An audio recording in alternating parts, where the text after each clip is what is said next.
Terima kasih pemirsa, Anda masih bersama kami dalam Breaking News MNC News. Kali ini bersama saya Fani Imaniar dan kita akan kembali pemirsa ke ruang sidang Pengadilan Negeri Jakarta Selatan untuk memantau bagaimana jalannya sidang perintangan penyidikan atau obstruction of justice dalam kasus pembunuhan berencana Brigadir Yosua Huta Barat atas beberapa terdakwa dari kepolisian.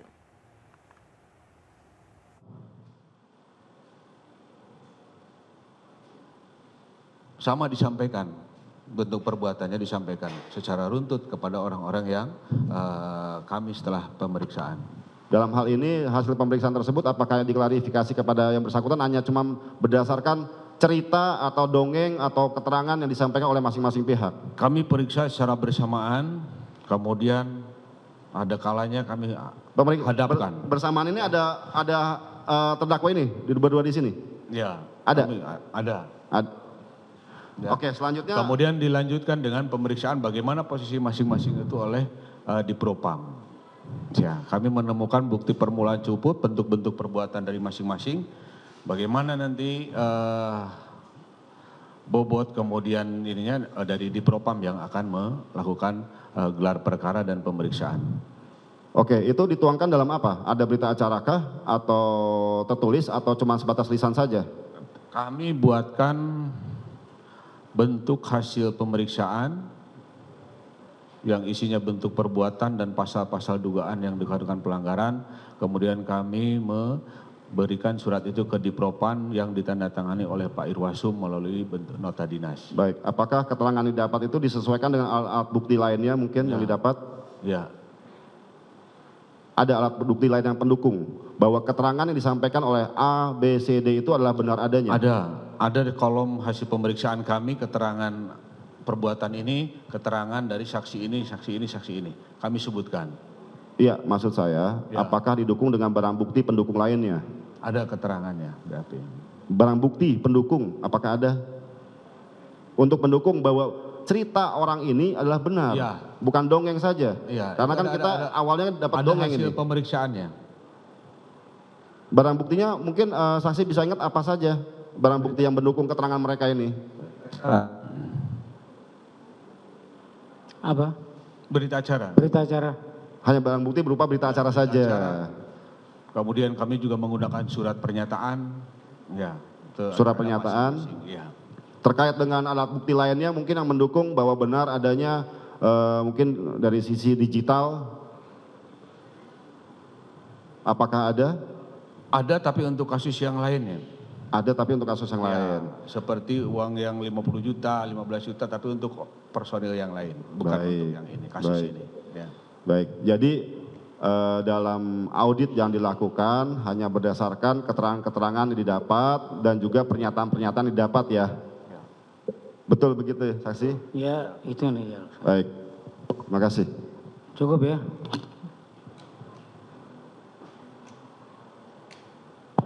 Baik ya, saudara saksi ya. Itu ada adzan. Sebentar.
Ya pemirsa, untuk membahas jalannya sidang hari ini, kita sudah terhubung dengan Edi Hasibuan selaku Direktur Eksekutif Lembaga Kajian Strategis Kepolisian Indonesia atau LEMKAPI. Selamat siang jelang sore, Pak Edi. Selamat siang menjelang sore. Baik. Pak Edi, kembali sidang lanjutan untuk para terdakwa dalam perkara perintangan penyidikan, maksud saya obstruction of justice hari ini menghadirkan kembali saksi-saksi tapi dari sisi penyidik Polri. Dari Divpropam Polri lebih tepatnya. Ada tanggapan tersendiri Pak terkait dengan apa saja yang muncul dari mulut mereka, dari keterangan yang disampaikan dalam persidangan hari ini?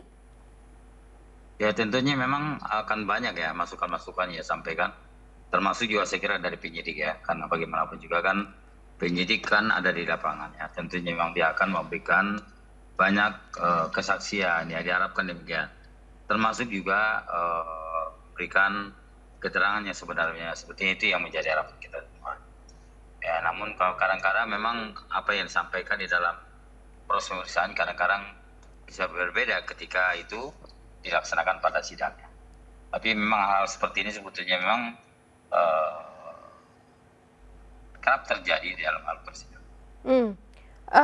Sudah beberapa orang atau beberapa pihak yang sudah dihadirkan dalam Divpropam Polri ini, apakah ini sekaligus katakanlah membuka seperti apa kinerja mereka selama ini, kemudian juga katakanlah teknis antara satu sama lain seperti itu sehingga ya jadi salah satu konsekuensinya adalah membuka bahwa mereka memang sering atau diduga sering melakukan alterasi atau sabotase alat bukti. Tergantung bagaimana kepentingan, tergantung seperti apa pengaruhnya kepada kasus yang sedang ditangani. Saya kira ya tidak demikian ya, apapun juga saya kira apalagi misalnya ada menghilangkan barang bukti, merusak barang bukti, saya kira itu kan tidak ada boleh. Tapi apa yang terjadi kejadian dalam kasus seperti Sambo tentunya memang membuat kita prihatin ya. Kenapa prihatin? Karena memang kenyataannya ada saja misalnya dari mereka-mereka ini yang bahkan masuk dalam kategori obstruction of justice ya. Tentu saja memang itu sangat membuat kita prihatin ya. Karena mereka adalah merupakan aparat penegak hukum ya, mengerti hukum, kemudian juga masih mau melakukan pelanggaran hukum ya. Saya kira memang apa yang mereka lakukan tentunya ada merupakan perbuatan berat ya. Tidak bisa, sulit rasanya kita terima. Mereka adalah merupakan aparat penegak hukum, kemudian harus memberikan contoh tentang hukum di tengah masyarakat ya. Tapi kenyataannya memang mereka justru ada upaya-upaya menghilangkan barang bukti, ada upaya-upaya untuk merubah, termasuk juga merubah TKP ya, kemudian juga ada menghilangkan CCTV ya. Saya kira hal-hal seperti ini susah kita terima ya. Oke, jadi sebenarnya tidak bisa menjadi generalisir seperti itu ya Pak, karena tindakan beberapa oknum kemudian jadi menjadi katakanlah menjadi citra dari wajah Divpropam Polri itu sendiri. Tapi baik. Pak Edi, tapi dari kacamata Bapak, seberapa besar kesaksian yang dihadirkan hari ini dari teman-teman penyidik Polri itu bisa memberikan pertimbangan tersendiri bagi hakim untuk memutus vonis bagi para terdakwa ke depannya? Apakah akan jadi memperberat, meringankan terlebih dahulu, atau justru memperberat? Ya, kalau saya minta kepada semua saksi ya, tentunya memang percayalah bahwasanya ada perubahan, misalnya kesaksian satu orang, saya kira tidak akan merubah apa-apa ya. Karena kenapa demikian? Karena masih ada kesaksian yang lain ya. Mungkin satu berubah, satu mungkin tidak sesuai dengan apa yang disampaikan pada saat pemeriksaan, tetapi kemudian di dalam persidangan ada perubahan ya. Tapi percayalah bahwasanya tidak akan merubah apa-apa ya. Kita percaya hakim ya memiliki integritas yang baik ya. Dan kemudian hakim juga tentu memiliki suatu pertimbangan hukum ya. Saya kira dalam hal memutuskan nanti berapa vonis yang akan diberikan kepada Ferdy Sambo dan kawan. Siapa saja kira-kira Bapak kalau misalnya dari katakanlah para saksi ini yang kalau kelihatan sampai dengan saat ini mungkin keterangannya Bapak pernah dengar seperti itu di persidangan, yang paham sekali tapi dinilai ya lagi-lagi ini menjadi salah satu kesaksian yang paling kunci seperti itu untuk mengusut kasus ini? Yang sebetulnya memang kalau kita lihat kemarin ya, yang banyak menjadi sorotan itu adalah ada kesaksian daripada ART ya, diskusi kemarin. Ya, tapi bukan dari Polri, Pak. Mungkin yang orang-orang, saya kira orang-orang dekat Ferdy Sambo ya, yang selama ini mungkin banyak sekali disorot karena ada agak tidak kurang apa mungkin ya berbelit-belit ya, kemudian ada upaya-upaya misalnya ada indikasi untuk mempersulit ya, kemudian tidak terus terang menyampaikan apa adanya ya. Saya kira itu yang kemarin yang kita lihat bahwasanya ada yang dihadapi oleh hakim ya, sehingga demikian memang itu tentu saja akan mempersulit peradilannya ya. Tapi walaupun demikian tentu memang itu adalah merupakan hak mereka ya. Dan kalau menurut pandangan saya ya, bahwasanya walaupun satu merubah, dua merubah, tetapi kan masih percayalah masih banyak keterangan-keterangan lain yang harus juga yang bisa menjadi pegangan daripada hakim ya. Termasuk juga kan keterangan Baradae ya, yang kita lihat tetap konsisten ya, menyampaikan apa yang terjadi, apa yang kenyataannya, apa yang terjadi tidak apa ya. Saya kira itu tentu kita harapkan akan Oke. Mengenai katakanlah para terdakwa obstruction of justice yang dihadirkan semuanya ini juga mengatakan kan memang ada 2 klaster ya Pak, katakanlah seperti itu. Hendra Kurniawan dan juga Agus Nurpatria ini sebagai pemberi instruksi, kemudian juga Baikuni, Cuk Putranto dan juga mohon izin, Baikuni, Cuk Putranto dan juga Irfan Widianto ini sebagai yang eksekutor gitu atau pelaksana instruksi. Apakah sekiranya akan ada harusnya sih secara psikologis atau secara logika akan ada perbedaan vonis atau perbedaan keputusan seperti itu, tergantung dari pertimbangan berat berat tindakan mereka masing-masing. Ya, saya kira tentu saja ya. Saya yakin tidak akan mungkin sama ya. Apa yang menjadi putusan hakim nanti kepada mereka saya kira pasti beda ya. Tentu siapa yang memiliki peranan penting, siapa yang memiliki peranan besar, saya kira itulah yang paling layak untuk mendapatkan ancaman yang berat ya. Ancaman yang berat. Tapi juga kalau misalnya kalau hanya sekedar ikutan karena memang tidak enak menolak perintah pimpinan ya, saya kira hal seperti mungkin perlu ada semacam pertimbangan kepada hakim untuk memberikan vonis yang ya paling tidak yang tidak terlalu berat ya. Baik. Karena kadang-kadang kita harus lihat bahwa kasus ini kan ada mereka melakukan itu karena memang ada keterpaksaan ya, karena ada perintah ya. Mungkin juga di antara mereka juga mungkin yang lain itu ya tidak semuanya juga tahu apa yang terjadi ya. Tapi saya kira memang hakim sudah memiliki pertimbangan-pertimbangan itu, sudah memiliki kajian-kajian ya. Tapi memang bisa seperti itu ya Pak Edi? Pak Edi, untuk sekelas Hendra Kurniawan, Agus Nurpatria, Irfan, kemudian juga Baikuni dan juga Cuk Putranto gitu, ketika mereka berada dalam sebuah pangkat yang seharusnya bisa menggali lebih lanjut, memang bisa ada kemungkinan mereka tidak tahu sedang ada kasus apa, mereka tidak tahu ada kepentingan apa yang ada di belakangnya, dan langsung melakukan instruksi tersebut tanpa banyak tanya. Ya, saya kira memang mereka kan memang harusnya memang pintar ya. Ya, saya juga tidak tahu persis ya. Kalau memang misalnya kan belakangan ada semacam pengakuan dia melakukan itu karena tidak tahu ya. Kalau menurut saya idealnya jika memang ada pelanggaran, ada kesalahan, ada kelalaian atau tidak tahu ya, saya kira memang bisa disampaikan pada hari-hari berikutnya ya. Tapi kan kenyataannya kan tidak demikian ya. Betul. Sudah minggu-minggu, sudah berbulan-bulan ya. Tidak ngaku juga ya. Inilah yang membuat menjadi pertimbangan majelis hakim juga besar mereka ya. Padahal sebetulnya kalau mereka dari awal sudah mengaku bahwasanya ada kesaksian-kesaksian yang benar, saya kira mereka juga tidak akan bicara dengan hukum yang benar. Interesting. Bisa ya, maksudnya katakanlah permintaan maaf tersebut juga bisa menjadi dasar pertimbangan hakim untuk memperingan vonis ya? Ya. Baik. Saya kira memang ya itu kan hak daripada itu mereka ya untuk meminta maaf ya, nggak apa-apa. Saya kira itu kan bagi saya. Tetapi juga kan harus itu memang hal-hal yang meringankan ya.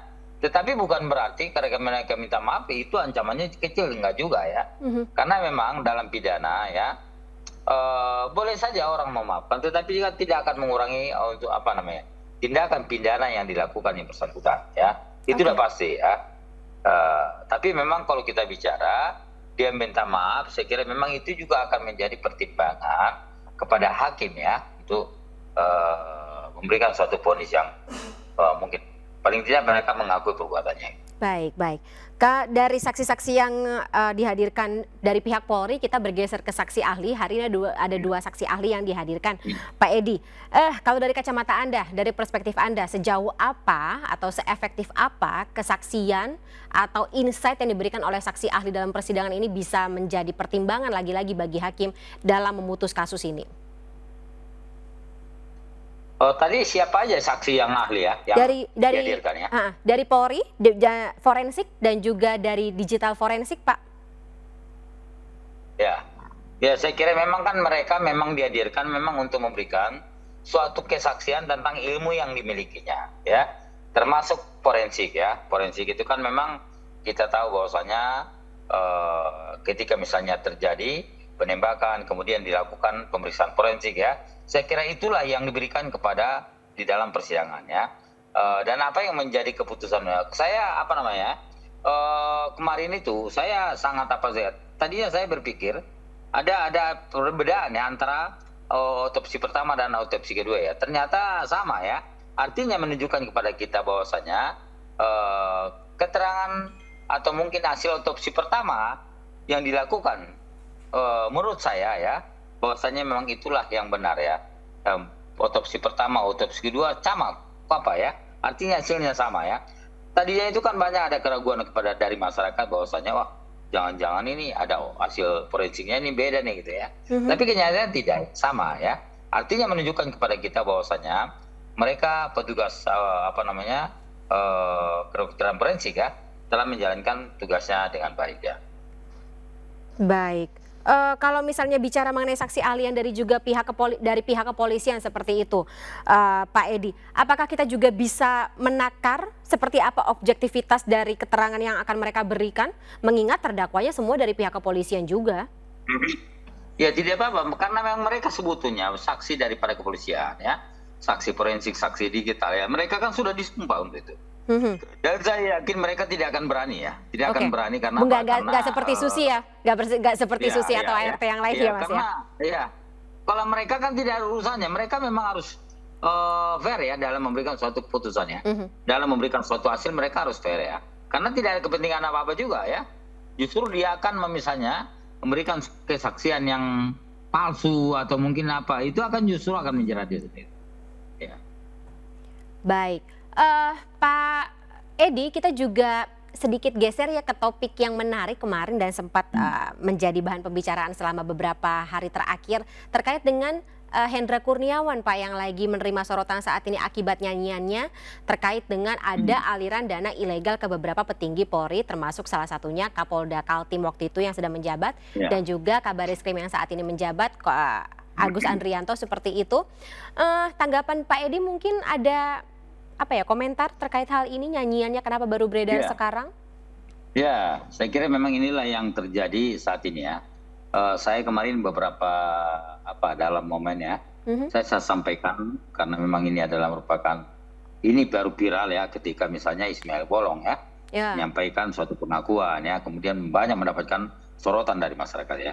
Saya kemarin menyampaikan bahwasanya saya kira perlu ada klarifikasi ulang ya dari Propam-Polri ya, apa yang sampaikan mereka, bukan kita tidak percaya dengan apa yang menjadi temuan awal ya, Ferdy Sambo dan juga Hendra ya dalam membuat suatu laporan hasil pemeriksaan yang dulunya ya, itu bisa dibayangkan ya, dulu itu kan kejadian sampai bulan Februari ya kalau nggak salah ya, ya logikanya kalau misalnya ada pelanggaran ya, harusnya kan Ismail Bolong harus ditahan dong harusnya, ya, tapi kenapa juga tidak dilakukan penahanan ya, artinya memang ada profesionalan di dalam menangani ini ya.